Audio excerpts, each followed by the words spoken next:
Hello weavers, ఈరోజు మనం ఓం పొడి సేవ్ చేసుకుంటామండి. దానికని జల్లిట్లోకి 3 కప్పులు పిండి తీసుకున్నానండి, శనగపిండి. అందులోకి ఉప్పు వేసుకున్నా, 3/4 కప్పు బియ్యం పిండి తీసుకున్నాను. ఇప్పుడు మిర్చి పౌడర్ వేసుకుంటాం. బాగా ఇట్లా జల్లిలో గ్లాస్ పెట్టి ఇట్లా జల్లించుకున్నామంటే మన గిన్నెలోనే పడుతుందండి, బయట పిండి పడకుండా.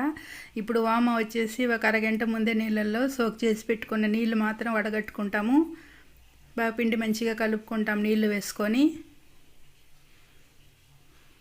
ఇప్పుడు ఒక 2 స్పూన్లంతా నూనె వేసుకోవాలి. మనకి పిండి గొట్టంలో తగులుకోకుండా మంచిగా వస్తుందండి. ఇప్పుడు మురుకులు సొలిగి తీసుకున్నాను, సన్న ప్లేటు. ఇప్పుడు పిండి వేసుకొని నూనె బాగా కాగుతుందండి, ఇందులోకి పిండి వేసుకుంటాము.